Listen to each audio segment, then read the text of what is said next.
So the first thing we're going to be talking about is biome. Now a biome is all about the flora and the ecosystem of an area. So let's say you wanted to recreate this image of Niagara Falls. Now you can see there's lots of different kinds of plants and materials in this area. Now imagine if instead of using these kinds of trees, you use pine trees.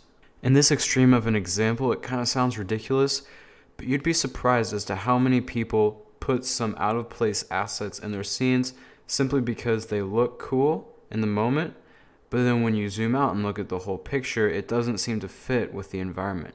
The fact of the matter is, this area has a very specific biome, and you'd be doing yourself a favor to look up the flora in the area before you get started modeling something. One easy thing you can do to find out about the flora of an area is just to search that area with the keyword flora after it. So I just looked up Niagara Falls flora and I found this page all about it.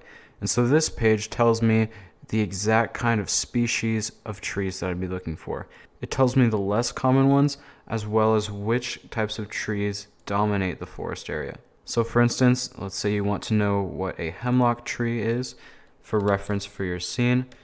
Then you can just search that, go into images, and now you have some references on the types of flora that you will want. And then you can go and model something like this or look for an asset. A lot of the times, it's subtle differences that make the most subconscious difference when a viewer is looking at your image. And beyond just the flora aspect of it, you want to make sure that you're getting reference images of all the stuff you create, whether you're modeling it or just laying it out. You want to make sure that you have plenty of reference images to go off of beforehand. And quickly on that topic before I move on, there's some great free reference image viewing programs such as PeerRef, and I'll link this in the description, where you can easily just drag a photo if it's from Google or if it's from your own files, drag it into the software, and then you can resize the viewer and just find as many reference images as you want. That's a nice one with a rainbow. I could drop that one in as well.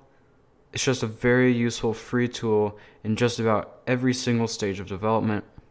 So whether you go with something like this or you just save your reference images locally, I highly recommend that you do use reference images because it will help you a lot when creating your scenes. And you also make sure that nothing looks just off and you can't quite put your finger on it because you'll have lots of points of view